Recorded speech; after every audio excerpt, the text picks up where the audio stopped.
তেল্লাচোরা উপন্যাসের আজ শেষ পর্ব।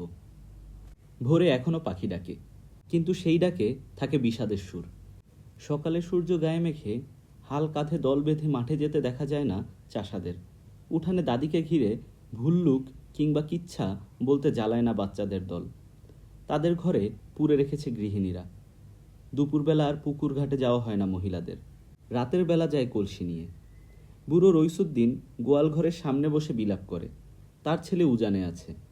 রাজাকাররা এসে গোয়ালের সব গরু আর সাথে ছেলের বউকে ধরে নিয়ে গেছে। ছেলের বউয়ের জন্য আক্ষেপ নেই, কিন্তু গরুগুলোর জন্য বুক ফেটে যায় তার। মিলিটারিরা ক্যাম্প করেছে বলরামপুর গ্রামের পাশের গ্রাম নিশিকান্দিতে। ভয়ে আশেপাশে সব গ্রাম পুরুষ শূন্য হয়ে গেছে। যারা ছিল তারা ঘরে লুকিয়ে থাকে অথবা রাজাকার বাহিনীতে যোগ দিয়েছে। জোয়ারদার সাহেব শান্তি কমিটি করেছেন। তার বাড়িতে প্রতিদিন বিরাট মৎসব হয়। গরু খাসি জবাই হচ্ছে প্রতিদিন। মিলিটারির বড় অফিসাররা প্রতিদিন দাওয়াত কবুল করে যাচ্ছেন। কলিম ব্যাপারী রাজাকার বাহিনীর কমান্ডার হয়েছে। তাকে আড়ালে আবডালেও কেউ চোরের দোসর বলার সাহস পায় না এখন। রোশনি এখন আর গঞ্জে যায় না, কিন্তু সকালে উঠেই বাঁশ নিয়ে বসে থাকে। এটা সেটা বানায়। আমেনা চালের ভাড়ারে চোখ লুকিয়ে শঙ্কিত হয়। মনে মনে শুধু বলে, কবে শেষ হইব যুদ্ধ। নসু মাঝি মাঝে মাঝে লুকিয়ে চলে আসে, এটা সেটা দিয়ে যায়। আমেনা প্রতিবারই নসুকে বলে, এসবের দরকার নাই, আর কিছু আইনেন না। কিন্তু কোনোবারেই আমেনার গলার জোর থাকে না। বলরামপুর গ্রাম আর আগের সেই গ্রাম নেই, কিন্তু হুরমতির গলা সেই আগের মতোই আছে। নসু আসলেই সে ব্যঙ্গ করে চেঁচিয়ে বলে, ভাতার আইছে, সালন দিয়া ভাত দাও। নসু লজ্জায় অপমানে মাটির সাথে মিশে যায়। রোশনি রাগে দাঁতে দাঁত ঘষে। কিছু বলতে গেলেই আমেনা বাধা দেয় চোখের ইশারায়। হুরমতির স্বামী তরিকত মোল্লা রাজাকার বাহিনীর সদস্য। তার পাশের বাড়িতে থাকার কারণেই হয়তো এখনো পুরুষবিহীন এই বাড়িতে কারো নজর পড়েনি। কিন্তু কতদিন নজর বাঁচিয়ে থাকা যাবে? নসু আমেনার দিকে তাকিয়ে বলে, ভাবি, এইখানে আর পইরা থাকার কি দরকার? সবাই চল্লা যাইতেছে। কই জামু ভাই ঘর ছাইরা? ঘর তো ঘরের জায়গার থাকবো। আগে জান্ডা বাঁচান, মিলিটারিরা নাকি মাইয়াগুলারে ধৈর্যা লইয়া যাইতেছে। রোশনি আর আমেনা দুজনেরই বুক কেঁপে ওঠে। আমেনা বলল, বেবাকখানে মিলিটারি আইছে, জামু কই? নসু মাঝি গলা নামিয়ে বলল, নালিন্দাবাড়ি থেইক্কা প্রত্যেক দিন বর্ডারে বড় নাও যায়। আমি আপনাকে কালীগাং দিয়া নালিন্দাবাড়ি নামাই দিয়া হুম। গলার স্বর আরো নিচু করে নসু বলল, ওইখানে মুক্তিরা ক্যাম্প করছে, মিলিটারি সাহস নাই এই দিকে যাওনের। আমেনা শুধু বলল। কেন যেন এই ঘর ছেড়ে যাওয়ার কথা সে চিন্তাই করতে পারে না। একদিন কিছু না ভেবে ভোরে বের হয়ে গিয়েছিল। ভাগ্য তাকে সন্ধ্যার মধ্যে ফিরিয়ে এনেছে এই ঘরে। কিছু একটা বেঁধে রাখে আমেনাকে। সেটা কি ফজরের স্মৃতি নাকি অপেক্ষা? আমেনা জানে না। 2 সপ্তাহে ইউসুফ মুন্সি আর বাচ্চু মিলে জেলখানার সব কাগজ আর গাছের ডালপালার টুকরো জোগাড় করে ফেলল। জেলখানার ভেতরটা ঝাড়ু দিয়েও এত পরিষ্কার করা যায়নি কোনোদিন। একেবারে তকতক করছে। পরিবেশ দেখে গার্ডরা খুশি, কিন্তু বাচ্চু আর ইউসুফ মুন্সির মুখ মলিন। ইতোমধ্যে তারা নিশ্চিত তারা পাগলের তালে নাচছে। নিজেদের বোকামির জন্য দিনে শতবার নিজেদের অভিসম্পাদ দেয়।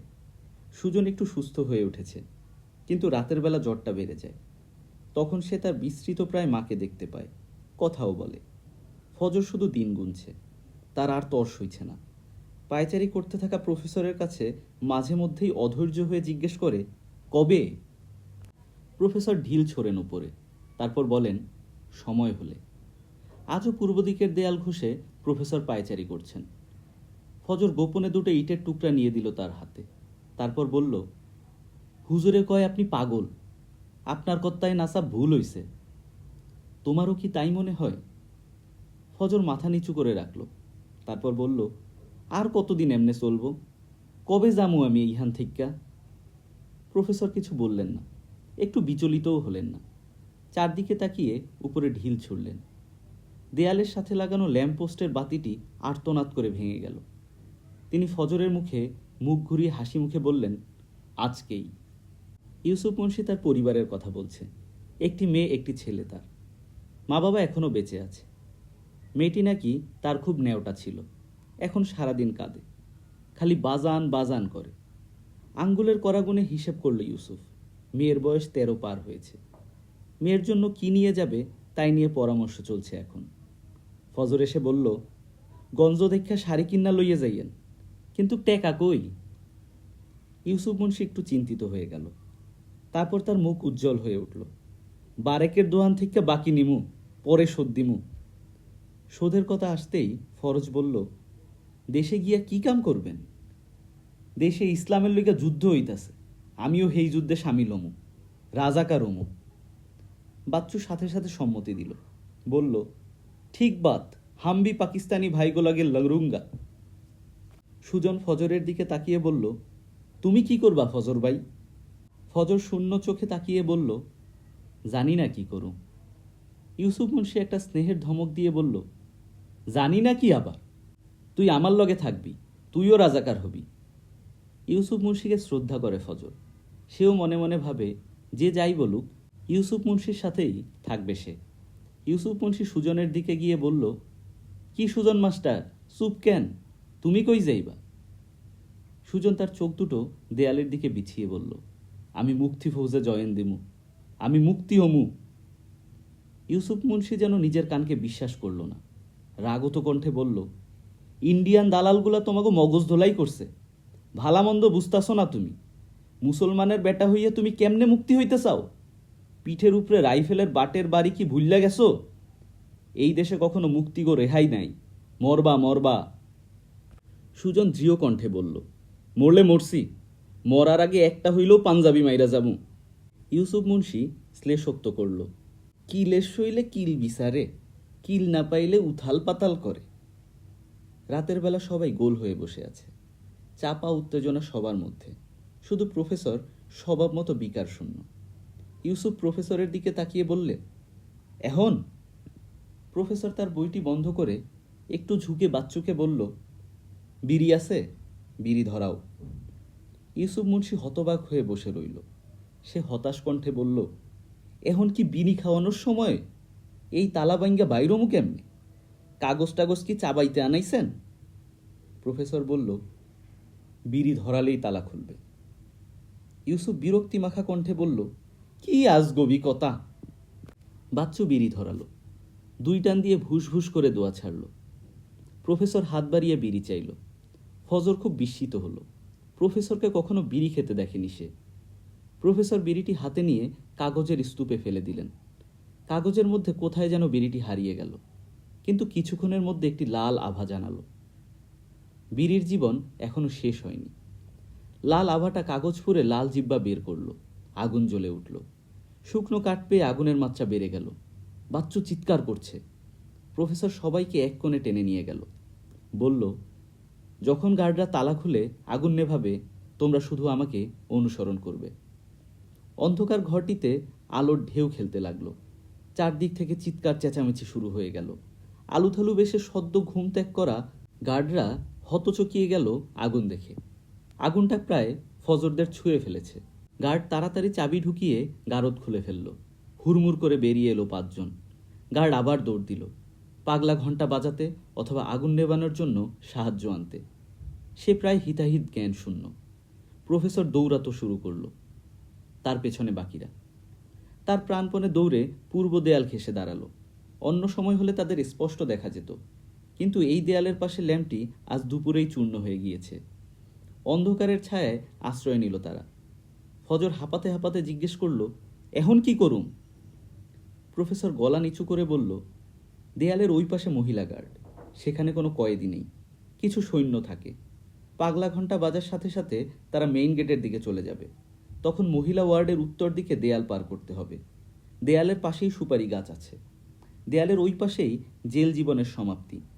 তবে সেখান থেকে জঙ্গলের পথ ধরে যতক্ষণ পারা যায় দৌড়াতে হবে।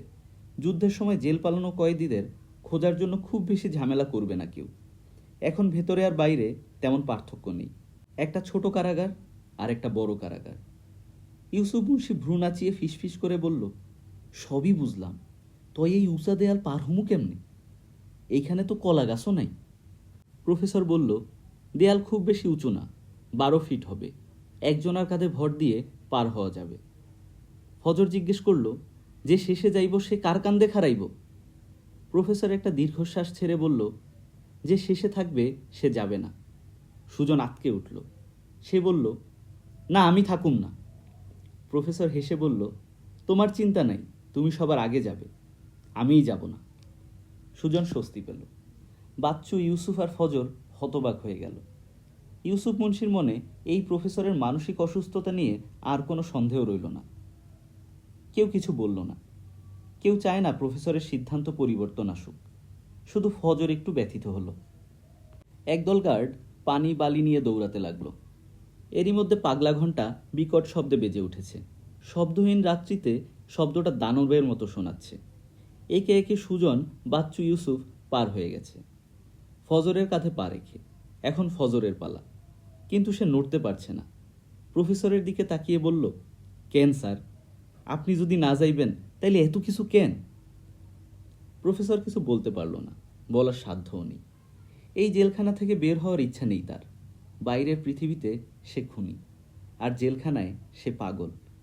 নিজের বউয়ের খুনি হওয়ার চেয়ে পাগল হয়ে থাকা অনেক ভালো। আর একটা যন্ত্রণা তাকে কুরে কুরে খায়।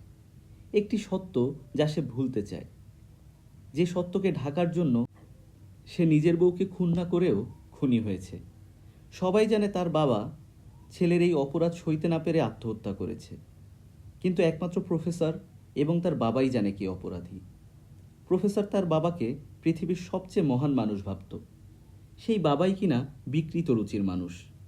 ছেলের বউকে ধর্ষণ করে গলা টিপে মারল। প্রফেসর তা মানতে পারেনি। এক লহমায় শ্রদ্ধায় আসন থেকে বাবাকে খসাতে পারেনি। ছেলে হিসেবে বাবাকে নিয়ে সে গর্ব করত। খুনের দায় নিজে নিয়ে নিল, যাতে বাবার সম্মান বজায় থাকে। তাতে তারও সম্মান রক্ষা হলো। কিন্তু তার বাবা এই গ্লানি সহ্য করতে পারেননি। ল্যাবে তার মৃতদেহ পাওয়া গেল। সায়ানাইড খেয়েছে।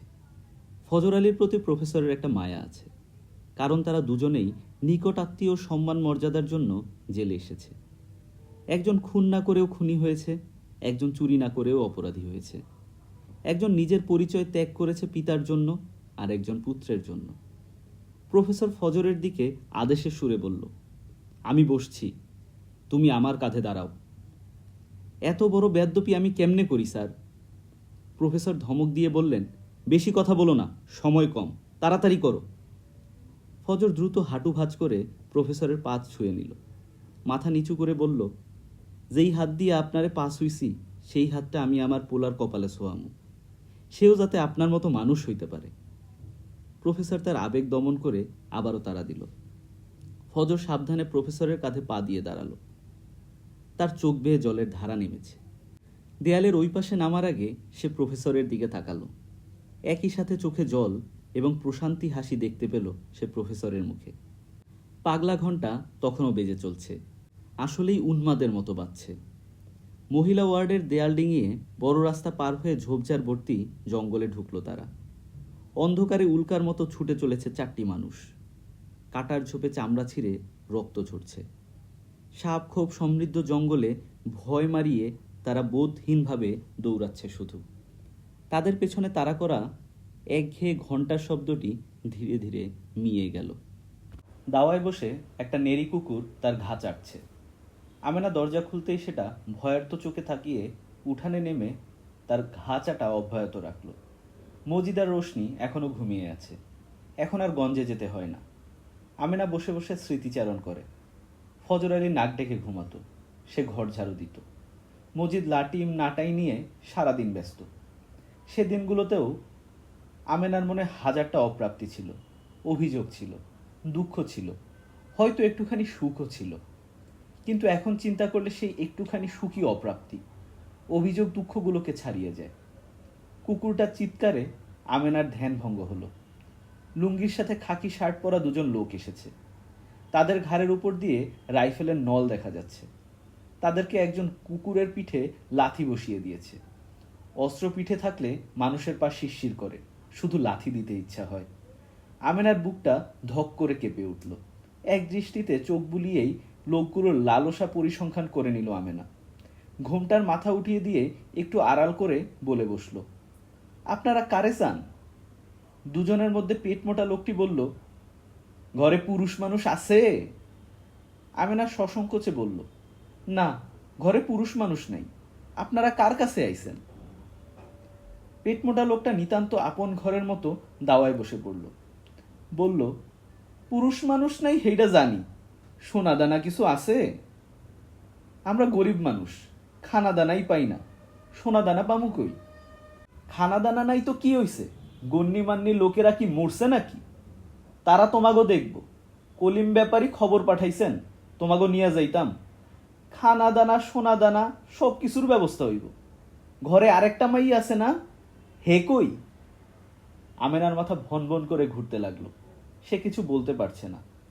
তাকে ধরে নিয়ে গেলে মজিদের কি হবে? না, প্রাণ থাকতে সে কিছুতেই যাবে না। আমেনা ঝট করে ঘুরে ঘরে ঢুকতে চাইল, কিন্তু চিকন লোকটি তার শাড়ির আঁচল ধরে ফেলল। আঁচল নিয়ে টানাটানিতে আমেনার হাত চলে এলো লোকটার হাতে। আমেনা অন্য হাতে ঘরের পালা ধরে রইল। অমানসিকভাবে চিৎকার করছে সে। ভেতর থেকে রোশনি দৌড়ে বেরিয়ে এলো। মজিদ কিছু না বুঝে কাঁদছে। রোশনি আমেনাকে ছাড়াতে গিয়ে নিজেও ধরা পড়ল। আমেনার হাত পালা থেকে পিছলে যাচ্ছে। সুজনের প্রলাপে ফজরের হুঁশ এলো। হাত বাড়িয়ে সুজনের কপালে হাত দিয়েই তার কপালে ভাঁজ পড়ল। জ্বরটা আবার ফিরে এসেছে। তার পাশে ইউসুফ আর বাচ্চু মরার মতো পড়ে আছে। গতরাতে কত মাইল দৌড়েছে, কত দেশ পেরিয়েছে কেউ বলতে পারে না। এই নীরব তল্লাটে এসে হাঁপাতে হাঁপাতে শুয়ে পড়েছিল চারজনই। ঘুমিয়েছিল কিংবা অজ্ঞান হয়ে গিয়েছিল। ফজর চোখ খুলে দেখল আলো ফুটেছে, কিন্তু পাখি ডাকছে না। ভোরের আলোতে তাদের রাত্রি নিবাসের স্থানটি সমীক্ষা করতে গিয়ে বুঝল তারা একটি বাগানে আছে। বাগানে মেহগনি গাছ ভর্তি। বাগান পেরিয়ে একটা ঘর দেখল, ছন দিয়ে ছাওয়া কুঁড়ে ঘর, কিন্তু কোনো জনমানব কিংবা জনমানবের লক্ষণ চোখে পড়ল না। ইউসুফ আর ফজর সুজনকে টেনে সেই কুঁড়ে ঘরটাতে নিয়ে এলো। একটি চাটাই পাতাই ছিল ঘরে। চাটাইয়ে শুয়ে দিল তাকে। বাচ্চু এসব কর্মযজ্ঞে যোগ দিল না। সেও শটান হয়ে শুয়ে পড়ল। শুয়েই অনুযোগে সুরে বলল, ভুক লাগি হ্যায়। ইউসুফ আর ফজরের পেটেও সে অনুযোগ সাড়া দিল। ঘরে চোখ বুলিয়ে দেখল রান্না করার কোনো সামগ্রী এখানে নেই। কয়েকটা লুঙ্গি কুর্তা ঝুলে আছে। এই ঘরটা হয়তো রাতে বাগান পাহারা দেওয়ার জন্যই বানানো হয়েছে। এমনকি খাওয়ার জন্য পানিও নেই। একটি কলসি নির্লজ্জভাবে এক কোনায় উল্টে আছে। তারা মুখ চাওয়াচাওয়ি শুরু করলো। ফজর বলল, আমি গিয়া দেহি কোনো খাওন পাই নাকি। বাচ্চু আসন্ন ভোজনের অপেক্ষায় চোখ মুদে বলল, আচ্ছা বাত। ইউসুফ মুন্সি ফজরকে থামিয়ে বলল, এইখান থেকে লুঙ্গি কোটটা পইরা যা, সাবধানে যাইস।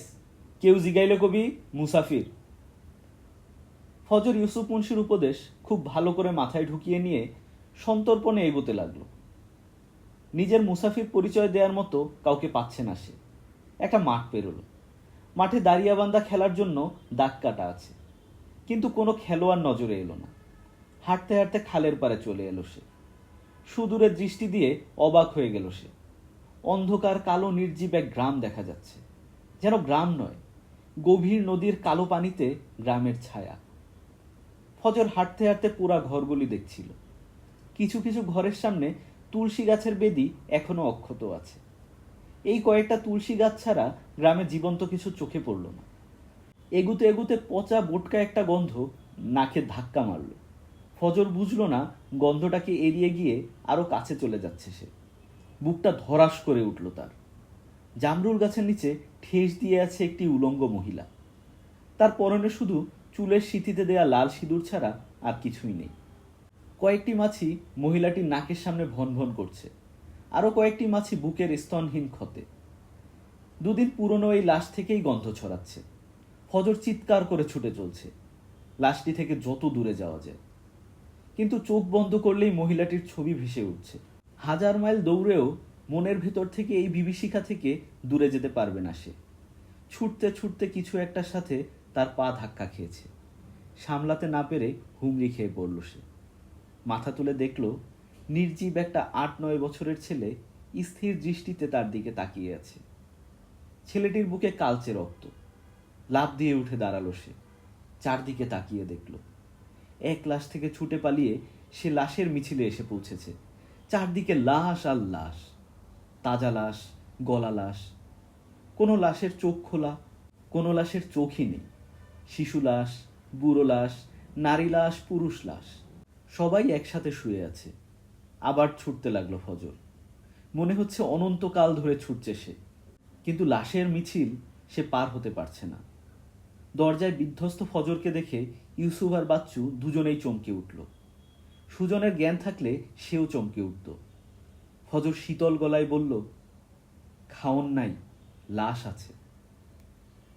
কিছু কথায় আর কিছুটা হাতের ইঙ্গিতে ফজর তার বিভীষিকার বর্ণনা করল।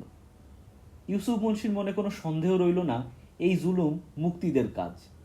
সে ক্রুদ্ধ স্বরে বলল, হিন্দু গুলানের কইলজা দেখোস, মুক্তি হইয়া মুসলমান মারে। ফজর বাধা দিয়ে বলল, সব তো মনে হয় হিন্দু লাশই দেখলাম হুজুর। তুমি ঘোরে কি দেখতে কি দেখছো কে জানে, আর হিন্দু দুই একটা মরলে ভালোই।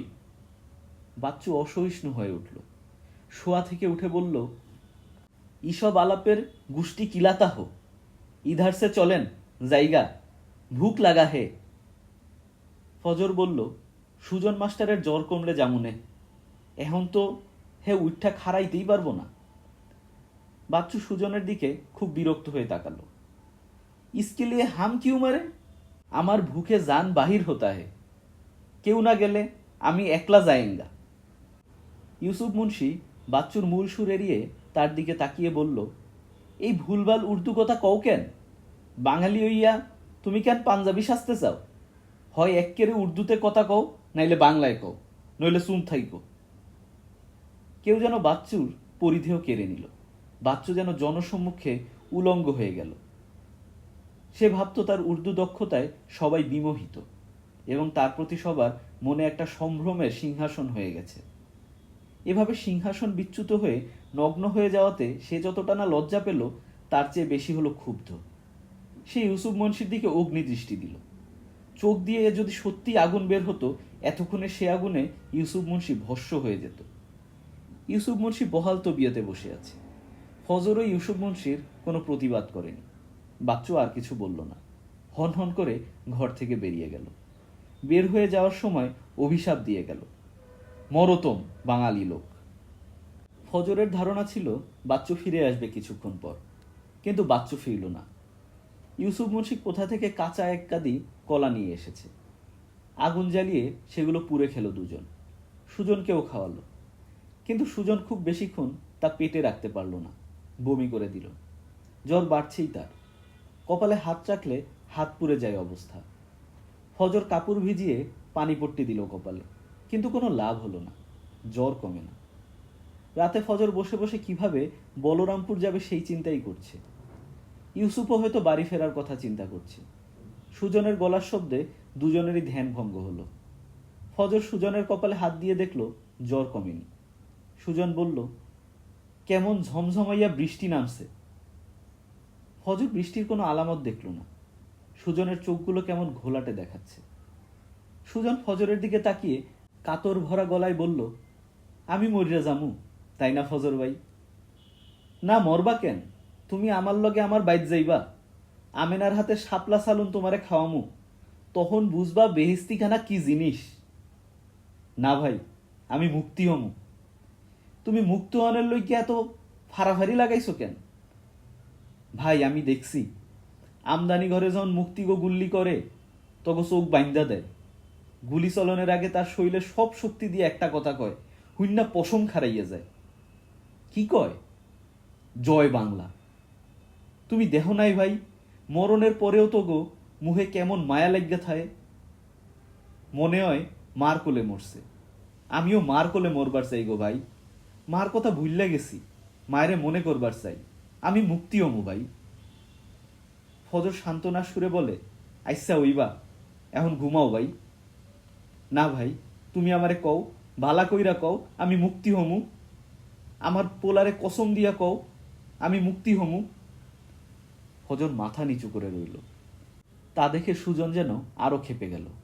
বলল, কও ভাই কও, তাইলে একটা শান্তি লাগবো আমার। ফজর বলল, আচ্ছা তুমি মুক্তি হইবা, তোমার নাম হইব মুক্তি সুজন। সুজনের মুখে প্রশান্তির আভা দেখা গেল। সে ঘুমিয়ে পড়ল।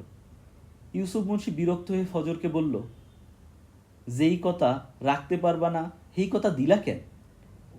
ফজর মাথা নিচু করে বলল, জানি না হুজুর। শেষ রাতে সুজনের জ্বর একেবারে সেরে গেল। সে উঠে বসল, ঠেলে ঠেলে ফজর আর ইউসুফকে তুলল।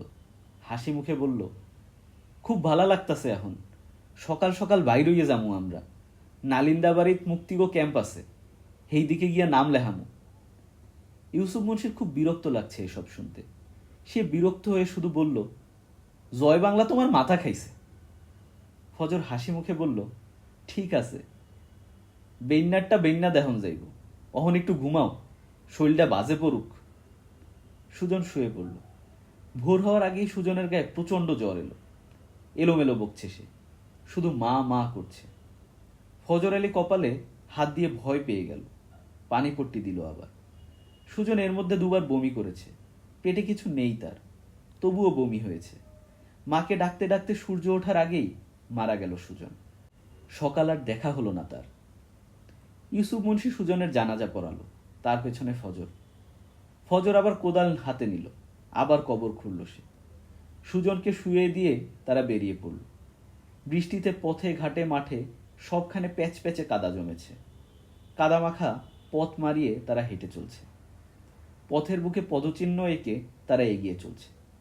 কিন্তু জেলখানায় যাওয়ার আগে তারা যে পৃথিবী রেখে গিয়েছিল, এটা সেই পৃথিবী নয়। মাঠ থেকে কেউ হাত ছেড়ে ডাকছে না।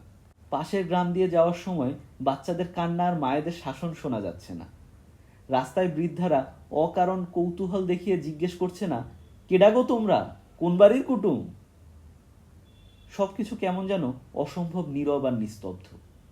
রাস্তায় দুই একটি মানুষ যদিও বা দেখছে, কেউ ভয়ে কাউকে জিজ্ঞেস করেনি কিছু। রতননগর পৌঁছালো তারা। অনেক আগে নাম শুনেছে এই গ্রামের।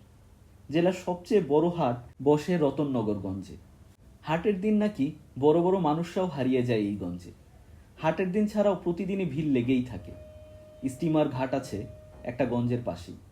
দেশের বিভিন্ন জায়গা থেকে বিভিন্ন পণ্য আসে এই গঞ্জে। সুন্দরবনের বাঘের চামড়াও নাকি আসে এই গঞ্জে। জমিদার জোয়ারদারেরা শখের বশে কিনে নিয়ে যায়। গঞ্জের পাশেই পৌষ মাসে যাত্রাপালার দল আসে, আর মাঘ মাসে আসে সার্কাস দল। অথচ এখন কে বলবে এটাই সেই রতননগরগঞ্জ? আজ আবার হাটবার। দুই একটি কুকুর এদিক সেদিক ঘুরছে। এদের আচরণে কোনো আলস্য নেই, কেমন ভীত একটা ভাব। মানুষজন চোখে পড়ছে না। সব মানুষ গেল কোথায়? গঞ্জে ঢুকার রাস্তায় একজন মানুষ দেখা গেল। মানুষ না বলে ময়লার আখড়া আর উকুনের কারখানা বলাই ভালো। চুলদাড়ি জট পাকানো লোকটি দাড়িতে ভালো করে লক্ষ্য করলেই খালি চোখেই দুই একটা উকুন দেখা যাবে। লোকটির গায়ের গন্ধ টের পাওয়া যায়। ইহজীবনে বোধহয় পানির স্পর্শ পায়নি তার শরীর। ইউসুফ মুন্সি লোকটার থেকে নিরাপদ দূরত্ব রেখে বলল, মানুষজন সব কই? আইজ হাঁটবার না? পাগল লোকটি ইউসুফের দিকে তাকিয়ে চক্ষু পাকিয়ে বলল, বেবাত মানুষ ঘুমায়, তোর বন্দুক কই? বন্দুক নাই? বন্দুক থাকবো কেন? বন্দুক না থাকলে শুইয়া থাক, ঘুমাইয়া যা। কি আবল তাবল কথা, মুসলমানই হইছে তোর? ইউসুফ মুন্সি আর কথা বাড়ল না। লোকটির কথাবার্তা বিপজ্জনক দিকে মন নিচ্ছে। হনহন করে হেঁটে গঞ্জ থেকে বেরিয়ে যাচ্ছে তারা। লোকটি চেঁচিয়ে পেছন থেকে বলল, শব্দ করিস না, মাইনসে ঘুমায়, আস্তে আস্তে যাইস। মনা কাটা না থাকলে মুসির থেকে কাইটটা লইয়ায়। গঞ্জ পার হতেই বিকট এক দৃশ্যের সামনে উপস্থিত হলো তারা। খালের পারে খেজুর গাছের নিচে গুড়ের দোকানের মতো মাছির মেলা বসেছে। উৎকট গন্ধ ভেসে আসছে সেখান থেকে। কিছু কুকুর আনন্দে ঘেউ ঘেউ করছে। 8-10টা মানুষের চালের বস্তার মতো স্তূপ করে রাখা হয়েছে। একটা কুকুর গভীর অধ্যাবসায়ের সাথে এক বৃদ্ধের হাত কামড়াচ্ছে। হাতটা প্রায় টেনে ছিঁড়ে ফেলছিল, কিন্তু জীবিত মানুষদের উপস্থিতিতে কর্ম সম্পন্ন করতে পারল না। একটু দূরে গিয়ে জিহ্বা ঝুলিয়ে পা গুটিয়ে অপেক্ষা করতে লাগলো। ইউসুফ মুন্সির পেটে পাক দিল, হাত পা অবশ হয়ে গেল। পেটে হাত রেখে হরহর করে বমি করতে লাগলো সে। কিন্তু ফজর চমকালো একটা 5 বছরের বাচ্চার লাশ দেখে। মুখ থুবড়ে পড়ে আছে লাশটা। ফজরের বুকটা ঢিপ ঢিপ করছে। হাত দিয়ে উল্টালো লাশটি, মুহূর্তেই পেছনে সরে গেল। নাক ঠোঁট কিছুই নেই। নরম মাংস কুকুরের আগেই সাবার করেছে। ইউসুফ মুন্সি উদাস দৃষ্টিতে কিছুক্ষণ লাশটির দিকে তাকিয়ে দাঁতে দাঁত ঘষে স্বগক্তি করল, শালা মুক্তির বাচ্চারা। ফজর আলী উপরের দিকে তাকিয়ে আছে, সম্ভবত আকাশ দেখছে। তুষ ঢালার পর চুলার আগুন যেমন বহুগুণে বেড়ে যায়, তারপর আবার ধিকি ধিকি জ্বলে, ফজরের বুকেও তেমন একটা আগুন সর্বদাই জীবন্ত। লাশটা দেখে তার বুকের আগুনটা যেন উস্কে উঠল। সুজন মৃত্যুর আগে বৃষ্টির শব্দ শুনছিল। হয়তো তার বুকেও এমন একটা আগুন ছিল, আর আগুন নিভে গিয়েছিল বৃষ্টিতে। ফজর আলী আকাশের দিকে তাকিয়ে বৃষ্টির অপেক্ষায়। বলরামপুরের পাশের গ্রাম নিশিকান্দিতে ইউসুফ মুন্সির বাড়ি। 2.5 দিন হেঁটে ইউসুফ মুন্সি আর ফজর নিশিকান্দি গ্রামের প্রান্তে এসে পৌঁছালো। উত্তেজনায় হাত পা কাঁপছে ইউসুফ মুন্সির। তার মেয়েটা বাজানকে দেখে কেমন খুশি হবে, ছেলেটা নিশ্চয়ই লাফ দিয়ে কোলে উঠবে। আর তার বউ ফাতেমা, সে কি আঁচলে মুখ লুকিয়ে কেঁদে দিবে? তার বাবা ঝাপসা চোখে তাকে দেখে নিশ্চয়ই চিনতে ভুল করবে না। মা তো জড়িয়ে ধরেই বিলাপ করবে।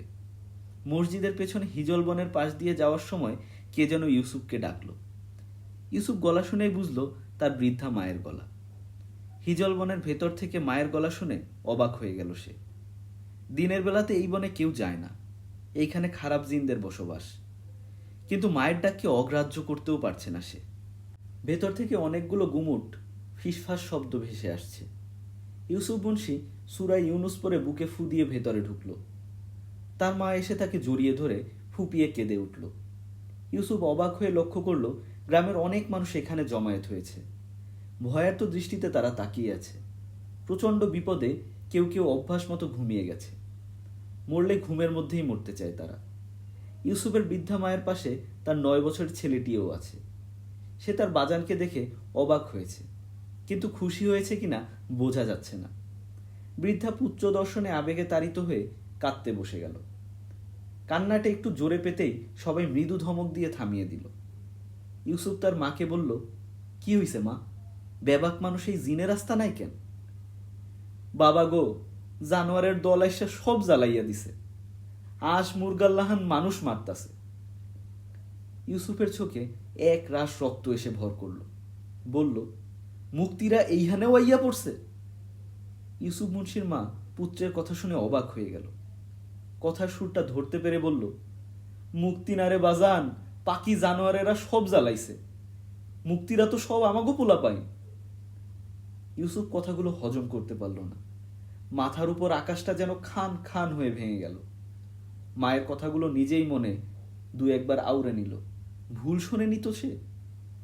নিজেই নিজেকে বারবার অবিশ্বাসের সুরে বলতে লাগলো, পাকিস্তানিরা মুসলমানের গ্রামে আগুন দিছে, মুসলমান মারছে। হঠাৎ তার মন চঞ্চল হয়ে উঠল। বলল, মা, ফাতেমা কই? আর আমার মাইয়া জুলেখা কই? আব্বারে দেখি না কেন? তোর বাপেরে মাইরা লাইছে রে পুত। ইউসুফ মুন্সির নিঃশ্বাস আটকে গেল, কিন্তু শোক করার অবকাশ নেই। মাকে আবার বলল, ফাতেমার জুলেখা কই? বৃদ্ধা কেঁদে উঠল, তোর বউ আর মাইয়ারে ক্যাম্পে ধইরা নিয়ে গেছে পাঞ্জাবিরা। বৃদ্ধা জুলেখার পরিধীয় শাড়িটি গুটলি করে বুকে নিয়ে রেখেছিল, সেটা ইউসুফের দিকে এগিয়ে দিল। এই শাড়িটিই পরেছিল জুলেখা। এখনো তার গায়ের গন্ধ লেগে আছে তাতে। পাঞ্জাবিদের শাড়ির প্রয়োজন নেই, খুলে রেখে গেছে। ফজর চেয়ে দেখল ইউসুফ মুন্সির চেহারাটা ধীরে ধীরে বদলে যাচ্ছে। মুন্সির এই চেহারা ফজর আগে কোনোদিন দেখেনি। হিংস্র ভয়ানক একটা চেহারা, চোখ মুখ ফেটে যেন রক্ত ঝরে পড়বে। মুন্সির মুসলমানি বিশ্বাসের সাথে এত বড় প্রতারণা সে সইতে পারছে না। হাতের পেশিগুলো ফুলিয়ে হিজল গাছের ভাঙা একটি ডাল হাতে নিল ইউসুফ মুন্সি। পাগলের মতো গুল্ম ডালপালা ভাঙতে লাগলো, যেন একটা ঝড় সব লণ্ডভণ্ড করে দিচ্ছে। ডালপালার উপর প্রলয় শেষ হতেই মাটিতে মাথা ঠেকিয়ে বসে পড়ল। মেয়ের পরিধীয় শাড়িটি হাত বাড়িয়ে বুক চেপে ধরে চিৎকার করে ছুটে বেরিয়ে গেল। পেছনে সবাই হায় হায় করে উঠল। বৃদ্ধা কাঁদতে কাঁদতে ছেলেকে ফেরানোর চেষ্টা করল। কেউ কেউ বৃদ্ধাকে চুপ করার জন্য ধমক দিল। কেউ কেউ বলে উঠল, আটকাও মুন্সিরে, আটকাও। কিন্তু আটকানোর লক্ষণ কারো মধ্যে দেখা গেল না। ফজর আকস্মিক এসব ঘটনায় হতবিহ্বল হয়েছিল। সম্বিত ফেরা মাত্রই সে ছুটে ইউসুফ মুন্সির পেছনে। নালিন্দাবাড়ি গ্রামের সীমানায় প্রকাণ্ড তেঁতুল গাছের নিচে এসে ফজর ধপ করে বসে রইল। ইউসুফ মুন্সির উন্মাদ পাজোরার কাছে পরাজিত হয়েছে সে। ইউসুফ মুন্সি মাঠ পেরিয়ে ঘন সবুজ বৃক্ষের আড়ালে অদৃশ্য হয়ে গেল। বৃক্ষরাজির উপরে লম্বা বাঁশের মাথায় সাদা সবুজ পাকিস্তানের পতাকা উঠছে। সেখানেই পাকিস্তানি আর্মিরা ক্যাম্প করেছে। ফজর আলী হাঁপাতে লাগলো। মাঠ পেরোলো না, সে ঘুরে চলল বলরামপুরের দিকে। দেশে সবাই বিপদে আছে, প্রাণ নিয়ে পথে পথে ঘুরছে। আমেনার মজিদ না জানি কেমন আছে। ফজরের মনের আশঙ্কা সত্য হলো। শূন্য বাড়ি খাঁ খাঁ করছে। দরজার একটা কপাট ভেঙে দুলছে। ফজরের বুকটা ছ্যাদ করে উঠল। ভয়ে ভয়ে ভেতরে গিয়ে তার পরিবারের সন্ধান করল এবং হতাশ হল। উঠান শুকনো পাতায় ভর্তি। আমেনার ঝাড়ুর চোয়া পায়নি উঠান। মজিদের সাম্প্রতিক কোনো দুষ্টুমির চিহ্নও খুঁজে পেল না ফজর। তার নিজের বাড়িটি নিজের কাছেই অপরিচিত ঠেকছে। মোল্লাবাড়ি থেকে হুরমতির কোলাহল শোনা যাচ্ছে না। এই প্রথম মোল্লাবাড়িটি এত নিস্তব্ধ হয়ে আছে। হুরমতির অনুপস্থিতি নিয়ে কোনো সন্দেহ রইল না ফজরের মনে। কাকে জিজ্ঞেস করবে আমেনার কথা? কোথায় আছে তারা? নিজের ভেতরে চুরমার করে দেয়া কি যেন একটা গলা ঠেলে বের হতে চাইছে। ফজর এলোমেলো পায়ে কদম গাছ দুটির নিচে এসে বসে পড়ল। এই গাছ দুটির কাছে তার অনেক অভিযোগ। গাছগুলো বিমর্ষ হয়ে যেন দীর্ঘশ্বাস ফেলছে। হঠাৎ কান্নার শব্দ শুনে ফজর কদম গাছ থেকে সেদিকে নজর দিল। বাড়ি থেকে নেমে গিয়ে অনুসন্ধান করে দেখল পাশের বাড়ির বুড়ি খালা পথে বসে পা ছড়িয়ে বিলাপ করছেন। তার সাদা চুল কোনো কালেই ঠিক গোছানো ছিল না, কিন্তু আজ যেন একটু বেশিই এলোমেলো। বিলাপ করতে করতে নিজের দুঃখের বর্ণনা দিয়ে আল্লাহর কাছে অভিযোগ করছে, মাইয়াডারে লাইগা কত বালা বালা সম্বন্ধ আইছিল, পৌষ মাসে বিয়া দিমু ঠিক করছিলাম, অহন কেডা বিয়া করব আমার মাইয়ারে? গোলামের পুতারা আমার মাইয়াডারে নষ্ট করছে গো আল্লাহ, তাগো 14 গোষ্ঠীর কুষ্ঠ হইয়া মরব। ফজরকে দেখে বিলাপে বিরতি দিয়ে খানিকটা চেয়ে রইল। বলল, অ কেডা রে? ফজর নাহি? জেলথুনা ছাড়া পাইছস রে ফজর? তারপর আবার কেঁদে কেঁদে ফজরের কাছে নিজের দুঃখ বর্ণনা করল। ফজর অধীর হয়ে জিজ্ঞেস করল, খালা, মজিদের মায় কই? বেবাক মাইয়া গো গোলামের পুতেরা ক্যাম্পে ধরিয়া লইয়া গেছে। পুরুষ মানুষ পাইলে গুলি করতাছে। তুই জেল থেকে কেন আইলি? এই দোজকের থেকে জেলখানা মেলাওয়ালা। বৃদ্ধার কথাগুলো যেন ধারালো তরবারি হয়ে ফজরের বুকে গেঁথে গেল। দম আটকে গেল, বাতাস ফুরিয়ে গেল। মাথার ভিতর রক্তগুলো যেন পাগল হয়ে উঠেছে। ছলকে ছলকে বিদ্যুৎ হয়ে বজ্রপাত করছে। পাগুলো ছুটতে শুরু করলো। ফজর জানে না সে কোথায় ছুটছে, তবে তার পা জানে কোথায় যেতে হবে। ক্ষমতা থাকলে প্রয়োগ করার জন্য মানুষ উসখুস করে। পাকিস্তানি আর্মিরা কিংবা রাজাকারেরা মানুষ মারার ক্ষমতা পেয়েছে, কিন্তু মারার জন্য মানুষ খুঁজে পাচ্ছে না। সব পালিয়েছে। বিনোদনের জন্য ক্যাম্পে আটকে রাখা 15-20টা মেয়েই ভরসা। বিনোদনের অকালে ভুগছে তারা। ফজর আলীকে পেয়ে সবার চোখে খুশির ঝিলিক দেখা গেল। কদম হোসেন ক্যাম্পের পাশ থেকে উদ্ভ্রান্ত হয়ে ছুটে আসা ফজর আলীকে ধরল প্রথম। তারপর থেকে নিজ কৃতিত্বে তার বুক 2 ইঞ্চি ফুলে গেছে। ফজরের পেছনে পাটের দড়ি দিয়ে বেঁধে যখন আনছিল, সে তখন বাকি রাজাকারদের গর্ব করে বলছিল, আমার চোখ ফাঁকি দিব? এত হস্তা না, বউ খুঁজতে আইছে ইউসুফ মুন্সির নাহান। ক্যাম্পের মাঝখানে জটলা হয়ে আছে। চেয়ার পেতে পাঞ্জাবিরা বসে আছে জটলা পাকিয়ে। বাঙালি বন্দুকধারীরা দাঁড়িয়ে আছে। পাকিস্তানি প্রভুদের সামনে বসার চিন্তাও করতে পারে না তারা। রাজাকার কমান্ডান্ট কলিম ব্যাপারীও দাঁড়িয়ে আছে ঘাড় নুইয়ে। তার এই বিনীত রূপ কখনো দেখেনি ফজর আলী। ফজর আলীকে নিয়ে কদম হোসেন জটলায় প্রবেশ করল। ইউসুফ মুন্সিকে গাছের সাথে বেঁধে রাখা হয়েছে তার মেয়ের শাড়ি দিয়ে। তার শরীরে কোনো বস্ত্রখণ্ড নেই। দুপা একসাথে চেপে ইউসুফ মুন্সির নিজেকে লজ্জা ঢাকার চেষ্টা করছে। সবাই খুব মজা পাচ্ছে। বুক পর্যন্ত লম্বা দাড়িওয়ালা একটা লোককে সচরাচর ন্যাংটো দেখা যায় না। উকি দিয়ে এক নজরে দেখে হেসে গড়াগড়ি খাচ্ছে এক একজন রসিক তো। 2 পা ছড়িয়ে দিয়ে বলল, হুজুরের খেজুর দেখা যায়? ইউসুফ মুন্সি চোখ বন্ধ করে শুধু আল্লাহকে ডাকছে। বিনোদনে ফজর আলীর সংযুক্তিতে ক্যাম্পের উৎসবের ছটা ছড়িয়ে পড়ল। কদম হোসেন ফজরকে বেঁধে দিল ইউসুফ মুন্সির সাথে। একজন এসে ফজরের মুখে 2টো লাথি বসিয়ে দিল। ঠোঁট কেটে রক্ত গড়িয়ে পড়ল। কদম হোসেন ফজরের লুঙ্গিতে টান দিতে গেলে একজন পাকিস্তানি ধমক দিয়ে উর্দুতে বলল, সবর কা ফল মিঠা হোতা হে, ইসকা হিসাব কাল চুকায়েঙ্গে। ইউসুফ মুন্সির দিকে আঙুল দেখিয়ে বলল, आज इस जनाब से खेलेंगे, যাও इसके बीबी और बेटी को ले आओ। বিনোদন নতুন মাত্রা পেতে যাচ্ছে। সবগুলো চোখ চকচক করে উঠল। জেনানা ক্যাম্পে যাওয়ার জন্য একসাথে 2-3 জন ছুটল। সে ঘরের প্রতি আগ্রহ তাদের সর্বাধিক। লালায়ত অনেকগুলো চোখের সামনে ফাতেমা আর তার মেয়ে জুলেখাকে হাজির করা হলো। এলোমেলো চুলগুলো বুকের উপর ছড়ানো, হাত দিয়ে নিজেদের ঊর্ধ্বাঙ্গ ঢেকে রেখেছে তারা। কোমরে শুধু একটা গামছা জড়ানো। ইউসুফ মুন্সি তাকালো তার বউ আর মেয়ের দিকে। ঠোঁট জোড়া কেঁপে উঠল তার। এখনো আল্লাহকে ডাকছে সে। ফাতেমা আর জুলেখা ইউসুফ মুন্সিকে দেখে নির্লিপ্ত রইল। তাদের জীবনে দুর্যোগে আর কিছু অবশিষ্ট নেই। নতুন কোনো বিপদে তাদের বুক কাঁপে না। তারা লাশ হয়ে আছে। তাদের চোখের দিকে তাকালে যে কেউ বলে দিতে পারবে অনেক আগে তারা মারা গেছে। শীতল চোখগুলো যেন বরফ হয়ে আছে। মা আর মেয়ের অর্ধনগ্ন শরীরগুলোর ফাঁক ফোকর খুঁজে বেড়াচ্ছে অনেকগুলো চোখ। ইউসুফ মুন্সি এখনো কাঁপছে। তার কাঁপুনি দেখে পাকিস্তানি অফিসারটি শূকরের মতো ঘোত ঘোত করে হেসে উঠল। পাশ থেকে কলিম ব্যাপারী ব্যঙ্গ করে বলল, মাইয়ার সামনে হুজুরের খেজুর দেখা যাইতাছে, কেউ ঢাইক্কা দাও। অফিসারটি বাংলা পুরো বুঝে না, কিন্তু ব্যাপারীর ইঙ্গিত ঠিকই বুঝে গেল। তার মাথায় আরো শয়তানি খেলতে শুরু করলো। সে কলিম ব্যাপারীর দিকে তাকিয়ে বলল, আলবত। বলেই ফাতেমার জুলেখার কোমরে পেঁচিয়ে রাখা গামছা দুটো টান দিয়ে খুলে ফেলল। সে গামছা ছুঁড়ে ফেলল ইউসুফ মুন্সির দিকে। আকস্মাৎ এই ঘটনায় সবাই হতবাক হয়ে গেল। কিন্তু মুহূর্তেই অট্টহাস্যে ফেটে পড়ল। ইউসুফ মুন্সি চিৎকার করে উঠল। উপরের দিকে তাকিয়ে বলল, আল্লাহ রহম করো, আমারে মরণ দাও আল্লাহ। অফিসারদের অভিসারের জন্য আলাদা একটি ঘর আছে। সেখানে ফাতেমা এবং জুলেখাকে নিয়ে যাওয়া হলো। আজ তাদের ভোগ করবে পাকিস্তানি অফিসারেরা।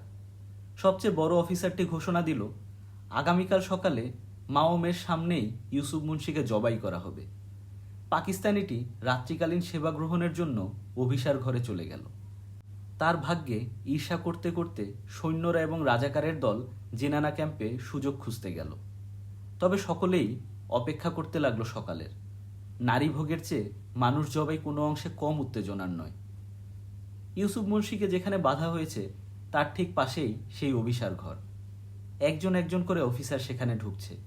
চিৎকার শোনা যাচ্ছে ভেতর থেকে, ফাতেমা আর জুলেখার। মুন্সি প্রতিটা চিৎকারে নিজের হাতের মুঠো শক্ত করে দাঁতে দাঁত কামড়ে ধরছে। সকালের অপেক্ষা করছে সে। ফজর আলী অপেক্ষা করছে বৃষ্টির। ইউসুফ ভাই, ইউসুফ ভাই। ফিস ফিস গলায় কে যেন ডেকে উঠল। চারদিকে ঘুট ঘুট অন্ধকার। দু একটা শেয়াল আর ইউসুফ ফজর ছাড়া বোধহয় পুরো পৃথিবী ঘুমাচ্ছে। এখন কে ডাকছে? ফজর ঘাড় ঘুরিয়ে দেখল। অন্ধকারে একটা ছায়া দেখা যাচ্ছে। ছায়াটা তাদের দিকে এগিয়ে আসছে। হাঁটু গেড়ে বসে শাড়ি দিয়ে বাঁধা ইউসুফের হাতের বাঁধন খুলছে। ইউসুফ মুন্সি অবাক হয়ে জিজ্ঞেস করল, কে? হাম বাচ্চু। ফজর আলীর বাঁধন খোলার পর তারা তিনজন উঠে দাঁড়ালো। বাচ্চুর গায়ে খাকি পোশাক। সে রাজাকার হয়েছে। সারাদিন সে ভিড়ের মধ্যে মিশেছিল, সবাই দেখেছে। ইউসুফ মুন্সি তাকে একবার অপমান করেছে, কিন্তু তবুও সে মনে মনে মুন্সিকে শ্রদ্ধা করে। আজ যা ঘটেছে সে কোনো মতেই মেনে নিতে পারেনি।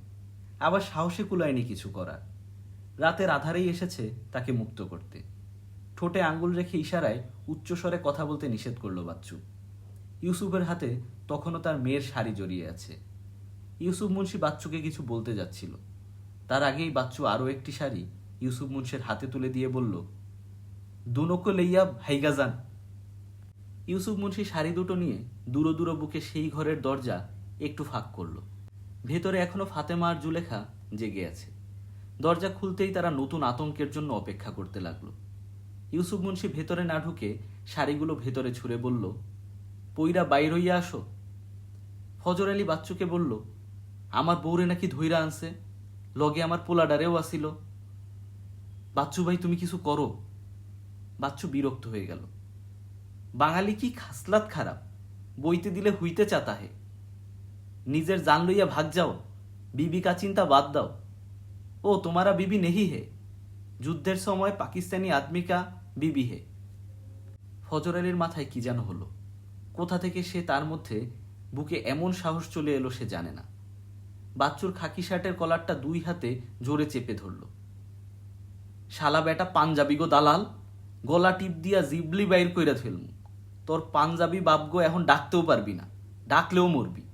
যা কইছি কর, আমার বউ পোলারে না লইয়া আমি যামু না। বাচ্চু বিস্ফোরিত নেত্রে ফজরের দিকে তাকিয়ে রইল। এই কোন ফজর? এই ফজরের চোখের দিকে তাকালেই ভয় করে।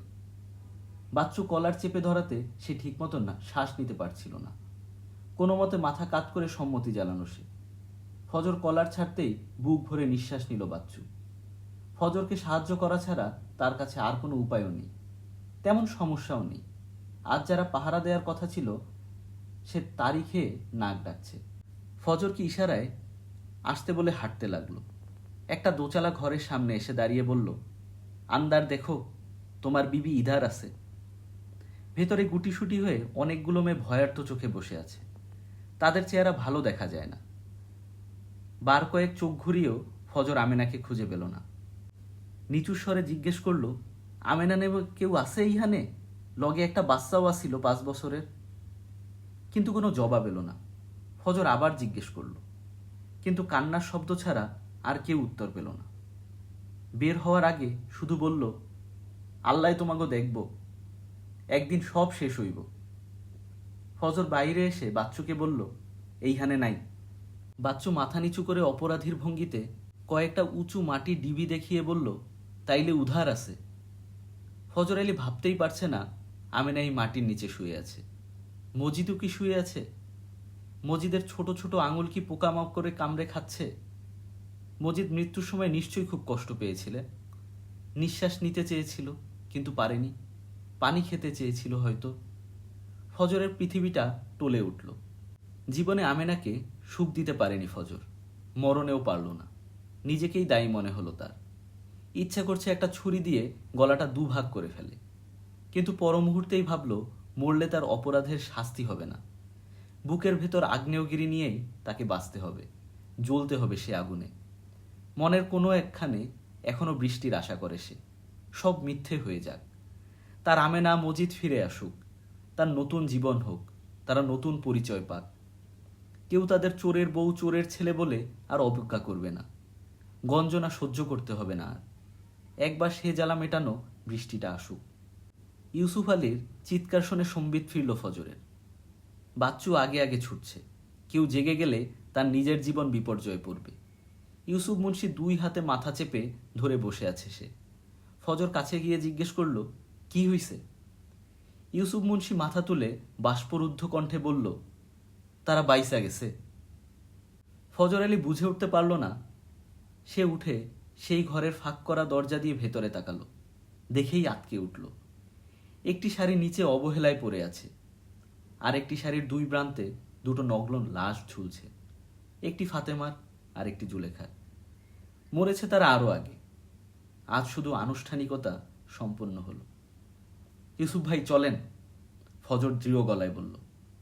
ইউসুফ মুন্সির শূন্য চোখ মেলে বলল, কই যামু? আমি এইখানেই মরু। মরলে মরেন, কিন্তু মরণের আগে কয়টা পাঞ্জাবি মাইরা হের পরে মরেন। ইউসুফ মুন্সি উদাস চোখে তাকিয়ে রইল। ফজর যেন কেমন হয়ে গেছে। তার চোখেও আগে সেই নরম অসহায় ভাবটা নেই। চোখে কি অসম্ভব তেজ। অন্ধকার রাত্রিতেও জল জল করে জ্বলছে। তার ভেতরে এত আগুন তো আগে ছিল না। ইউসুফ মুন্সি সে আগুন কিছুটা নিজের মধ্যেও জ্বালিয়ে নিল। তারপরে বলল, কই যাবি চল, নালিন্দামারি জামু। ইউসুফ মুন্সি বাচ্চুর দিকে তাকিয়ে বলল, তুইও চল আমাগো লগে, তারা জানলে তোরেও মাইরা ফেলব। বাচ্চুর শরীরে বাঙালি রক্ত, কিন্তু মনে এখনো পাকিস্তানি মোহ প্রবাহিত হচ্ছে। সে মোহে মুন্সির প্রস্তাবকে তুচ্ছ জ্ঞান করে হেসে বলল, হামকো কিউ মারেঙ্গে, হাম উনকা আপনা আদমি হ্যাঁ। ইউসুফ মুন্সি চোখে অসম্ভব মায়া নিয়ে বলল, তুই জীবনেও পাকিস্তানি হইতে পারবি না রে। তোর মনে এখনো একটু হইলেও মায়া আছে, তোরে ভিতরে এখনো একটা বাঙালি আছে। ইউসুফ মুন্সি অনেক ভুল কথা বলে, কিন্তু বাচ্চুকে নিয়ে করা তার ভবিষ্যৎবাণী ঠিকঠাক হয়েছিল। সকালের নাস্তার আগে 1 দফা বিনোদনের আশায় পাকিস্তানি অফিসারটি গোফ পাকিয়ে তাঁবু থেকে বের হলো। গাছের নিচটা ফাঁকা দেখে সে খুব হতাশ হয়ে গেল। যখন জানলো দুটো নারী ফাঁস দিয়ে মরেছে, তখন হতাশাটা রাগে পরিণত হলো। উত্তেজনাময় সকালটা বিবর্ণ হয়ে গেল। বাচ্চু নিজেকে খুব বুদ্ধিমান ভাবে। অতি বুদ্ধির নমুনা দেখতে গিয়েই সে ধরা খেল। অতিরিক্ত একটা শাড়ির উৎস সম্পর্কে খোঁজ নিতেই তার নাম উঠে এলো এবং সকালের রং ফিরে এলো। বাচ্চুকে নগ্ন করে পেটানো হচ্ছে। হাত পায়ের হাড়ের পাশাপাশি তার আত্মবিশ্বাস এবং পাকিস্তানিদের প্রতি বিশ্বাস সব ভেঙে গেল। পাঞ্জাবিদের তোষণ করা মনে বিষ জমালো। নিজের ভিতরের বাঙালিটা জেগে উঠল, মাগো বলে কেঁদে উঠল। মরার আগে শেষ যে বাক্যটি তার মুখ থেকে বের হয়েছিল তা হলো, শালা পাকিস্তানি শুয়োরের বাচ্চা। সেদিন রাতে কালীগঙ্গার পাড় ধরে হাঁটছে ফজর আর ইউসুফ। 3 দিন ধরে এই দুপায়ের উপর কম অত্যাচার হয়নি। কখনো হেঁটেছে, কখনো কাটাবড়া জঙ্গলে দৌড়েছে। পায়ে প্রচণ্ড ব্যথা, কিন্তু থামতে পারছে না তারা। লুঙ্গি কাছা মেরে মাথায় বেঁধেছে গামছা। শপথ নিয়েছে মনে, একটা পাঞ্জাবি না মেরে মরবে না। কেডা কেডা যায়? একটা লোক এগিয়ে গেল। কালো শরীরটা রাতের আধারের সাথে যেন দ্রবীভূত হয়ে গেছে, তাই লোকটাকে তারা দেখেনি। কাছে আসতেই লোকটাকে চিনল ফজর আলী, নসু মাঝি। কিন্তু অন্ধকারে ফজর আলীকে চিনেনি নসু। কত মানুষকে পার করে নসু, সবার চেহারার সাথে নাম মনে করতে পারে না। ফজরের মুখে পেঁচিয়ে ওটা এবড়ো থেবড়ো দাড়ির কারণেও হয়তো চিনতে পারেনি। ফজর নিজের পরিচয় দিল না, দেওয়ার মতো তেমন কোনো পরিচয় ছিল না তার। তার বর্তমান পরিচয় পালানো আসামি, অতীত পরিচয় তেল্লাচোরা। কোনোটিতেই স্বাচ্ছন্দ্য নেই এবং ভীষণ মর্যাদাহীন। ফজর আলী মুখটা খানিক ঢেকে বলল, আমরা নালিন্দাবাড়ি যামু। নসু বলল, বর্ডার পার হইবেন? আসেন, আমার নাও আছে, আমি মানু পার কইরা দিমু। ইউসুফ মুন্সি উসখুস করে বলল, পয়সা নেই আমাগো কাছে। আরে কি কন, এই বিপদের সময় পয়সা নেবো নাকি? শরীরটা জইলা যায় যখন কাউরে পার করতে পারি না। আপনাকে পার করতে পারলে আমার ভালো লাগবে। নদীর ছলছল শব্দ ছাড়া আর তেমন কোনো শব্দ শোনা যাচ্ছে না। দূরে হঠাৎ হঠাৎ একটা শিয়াল আনন্দে ডেকে উঠছে। কবর খুঁড়ে লাশ বের করে খেতে হয় না, এই তাদের আনন্দ। মানুষের শব্দ পাওয়া যাচ্ছে না। মানুষ এখন ফিসফাস করে কথা বলে। তারা নীরবে কাঁদতে শিখে গেছে। নৌকা কালিঙ্গাঙের বুক চিরে এগিয়ে যাচ্ছে। নসুর বৈঠা একটা অপরূপ ছন্দ তৈরি করেছে নদীর তালে। ফজর বসে আছে, তার ক্লান্ত বিধ্বস্ত শরীরটি এলিয়ে পড়তে চাইছে। ইউসুফ মুন্সি নৌকার মাঝ বরাবর শুয়ে পড়ল। আকাশের তারাগুলো দুলছে মনে হচ্ছে। একসময় ঝাপসা হয়ে এলো তারাগুলো। মুন্সি ঘুমিয়ে পড়েছে। ফজর ঘুমায়নি। গত কয়েক বছরের জীবনটা এই অন্ধকারে স্পষ্ট দেখা দিল তার চোখের সামনে। নিজেকে আজ নিজেই চিনতে পারছে না সে। একসময় ভীত অসহায় ফজর মরে গেছে।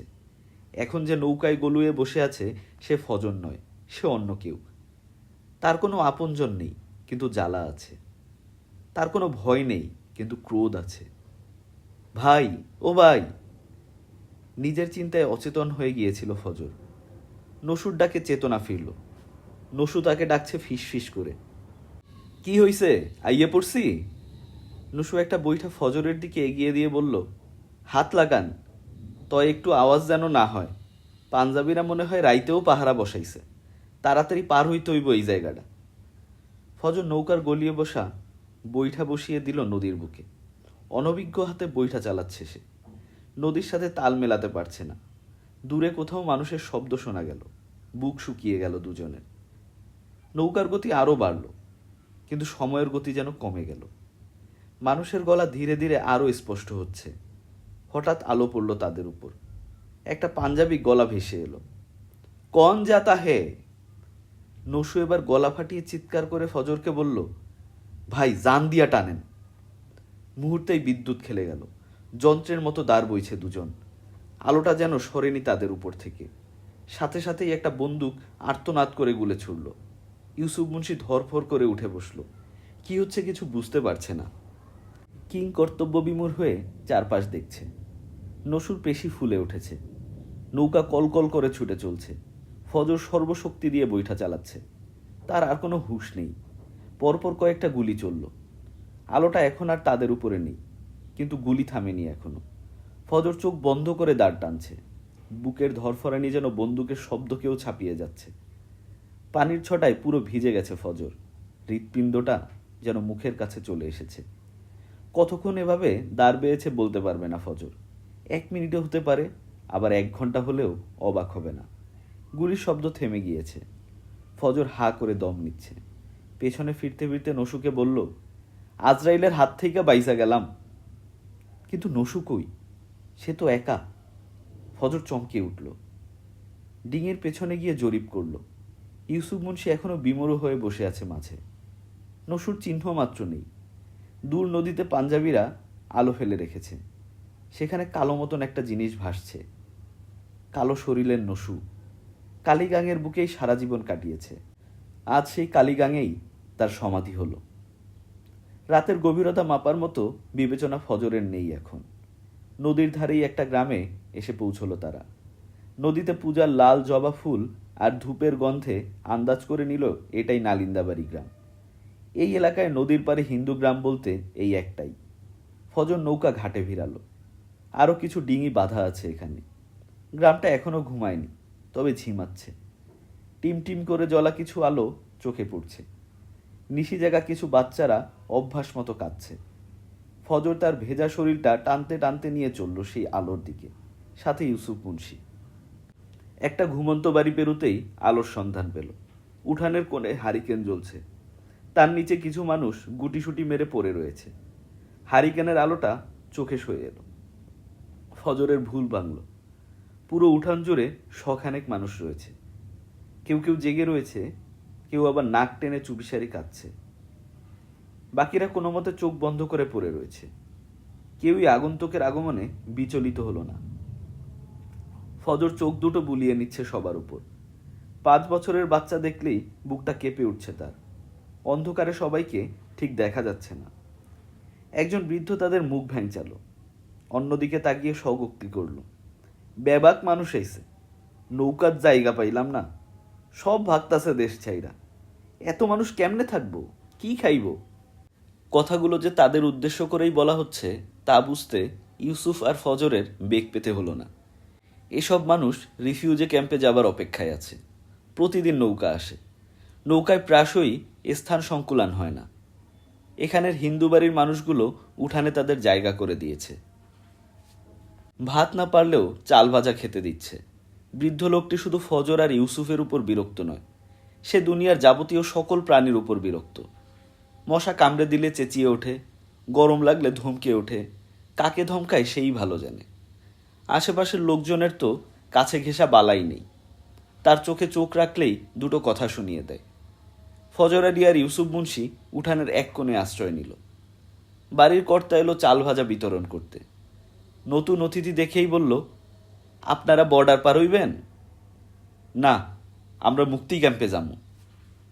খালি গায়ের পৈতা পরা লোকটির চোখে সম্ভ্রম ফুটে উঠল। তাদের হাতে মুঠো মুঠো চাল ভাজা গুজে দিল, একটু বেশিই দিল।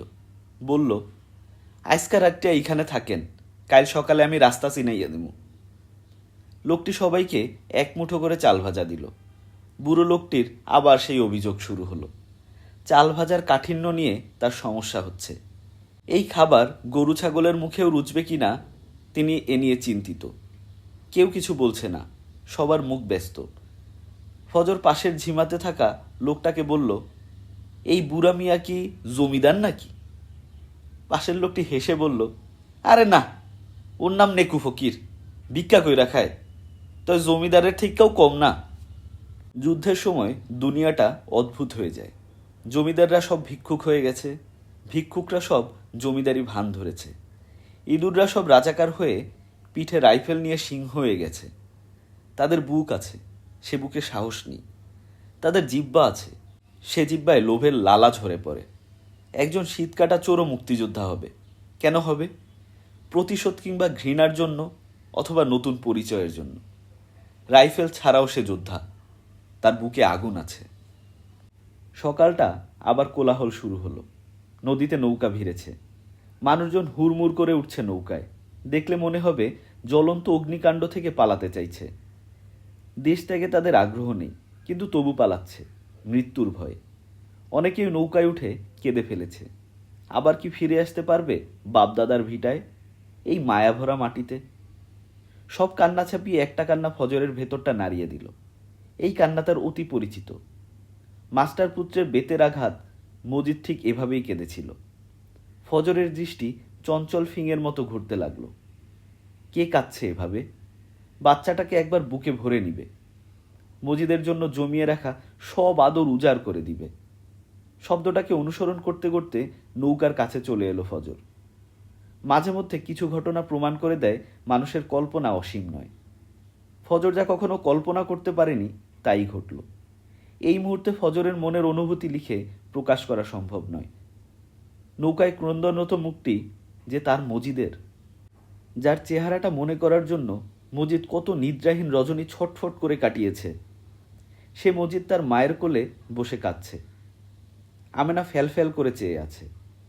নিশ্চিতভাবেই সে তার চোখকে বিশ্বাস করতে পারছে না। এই অদ্ভুত মিলন প্রকৃতি তাদের জন্য ঠিক করে রেখেছিল। ফজরও নিজের চোখে সন্দেহ করছে, বিশেষ করে যখন দেখল আমেনা হুরমতির কাঁধে মাথা রেখে বসে আছে। মজিদ তার বাজানের দাড়ি সমৃদ্ধ চেহারাকে চিনতে পারেনি প্রথমে। যখন চিনেছে তখন তার কান্না বন্ধ হয়ে গেল। মায়ের কোল ছেড়ে নৌকা থেকে লাফ দিয়ে বাজানের কোলে ঝাঁপিয়ে পড়ল মজিদ। ফজর নিজের গায়ের সবটুকু শক্তি দিয়ে মজিদকে জড়িয়ে ধরল। একটুর জন্যও ছাড়ছে না। এখনো তার মনে সন্দেহ হচ্ছে সে স্বপ্ন দেখছে। মজিদকে ছেড়ে দিলেই স্বপ্নটা ভেঙে যাবে। হুরমতির চোখে জল এলো, রোশনি আঁচলে চোখ মুছল। তরিকত মোল্লাও মুখ ফিরিয়ে চোখের জল লুকোলো। কিন্তু আমেনার চোখ এখনো মরুভূমি। ফজরকে সে ক্ষমা করতে পারেনি। ছেলের গায়ে শপথ করেছিল, ছেলের অনিষ্টের চিন্তা না করে সে শপথ ভেঙেছিল। ফজর মজিদকে জড়িয়ে রেখেই চোখ মেলে আমেনার দিকে তাকালো।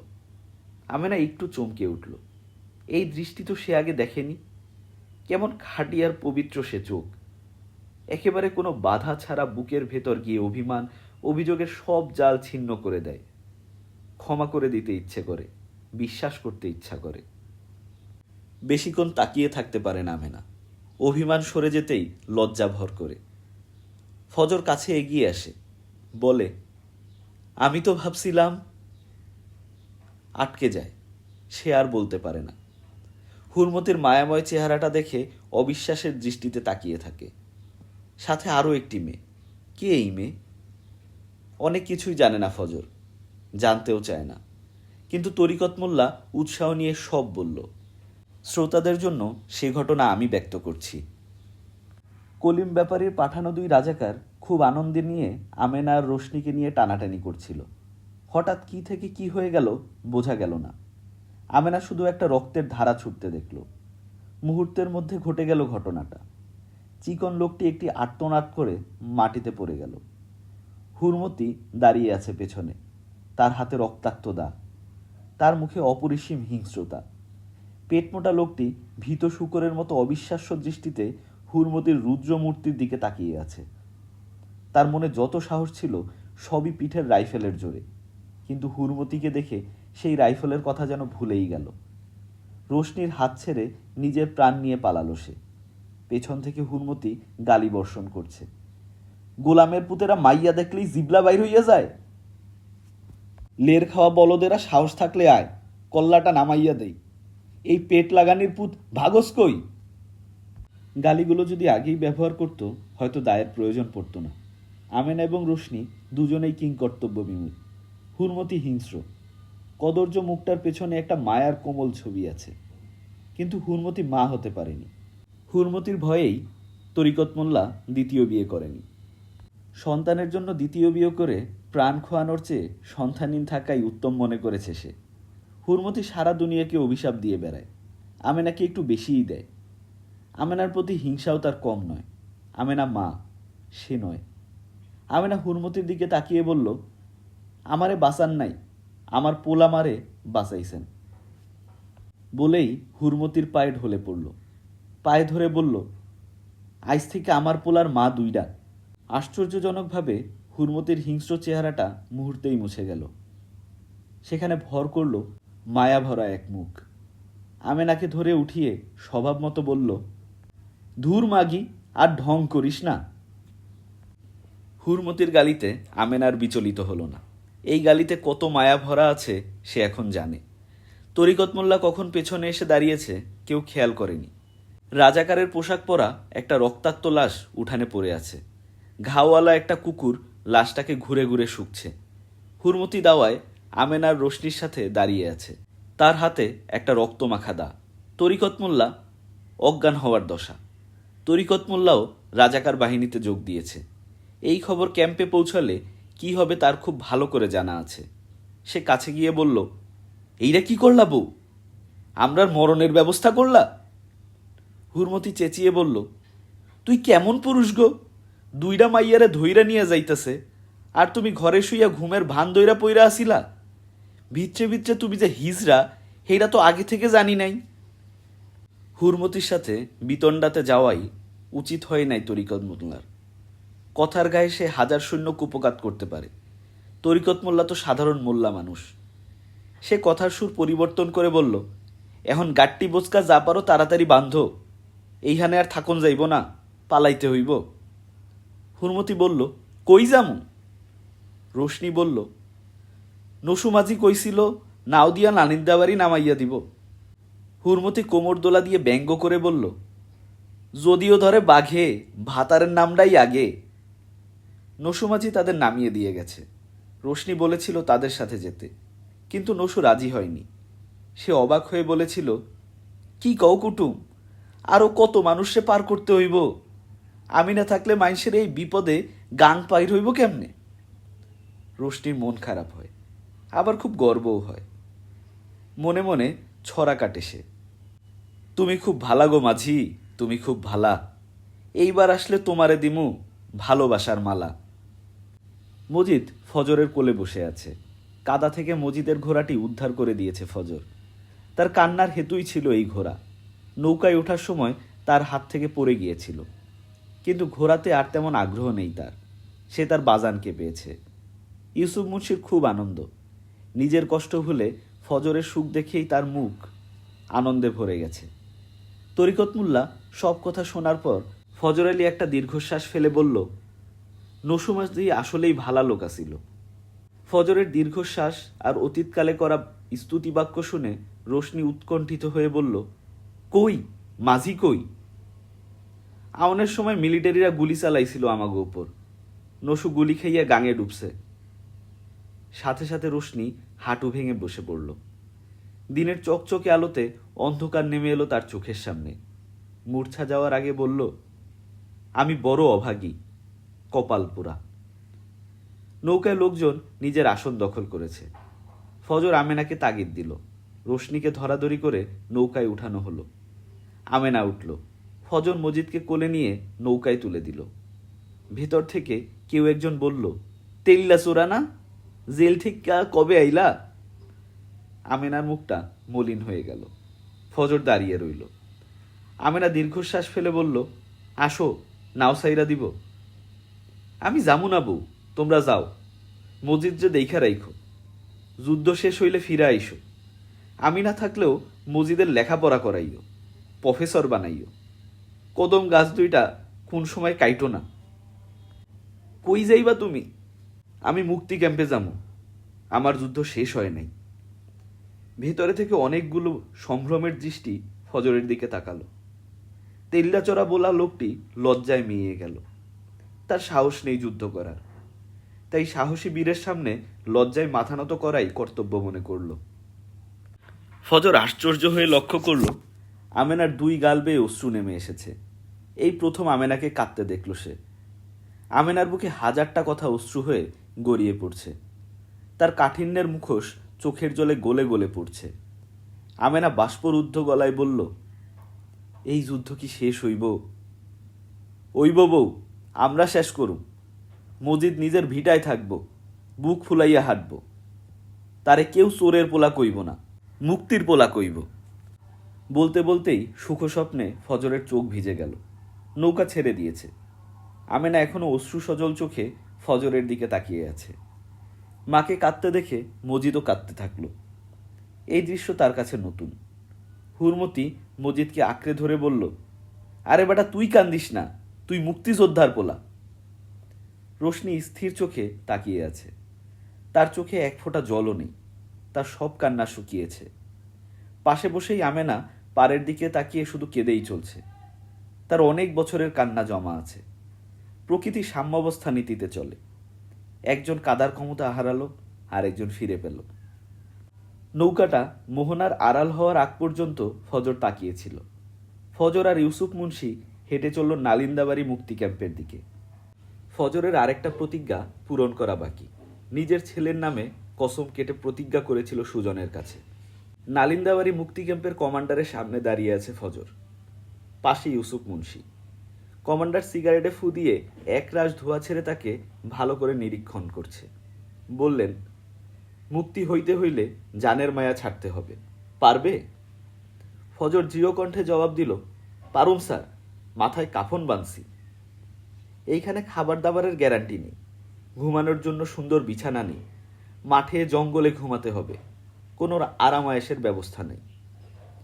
আরামায়েশের দরকার নাই স্যার, আরামায়েশ মাটি দিয়ে আইছি, খালি কয়টা পাঞ্জাবি মারতে পারলেই এখন আরাম লাগবো। কমান্ডারের মুখে হাসি ফুটল, বলল, কি নাম তোমার? ফজর উপরের দিকে একবার তাকিয়ে কাপা কাপা গলায় জবাব দিল, সুজন। পাশে দাঁড়ানো ইউসুফ মুন্সি হতবাক হয়ে চেয়ে রইল ফজরের অটল মুখটার দিকে। নিজের নাম বিসর্জন দিয়ে সুজনের কাছে করা প্রতিজ্ঞা পূরণ করল ফজর।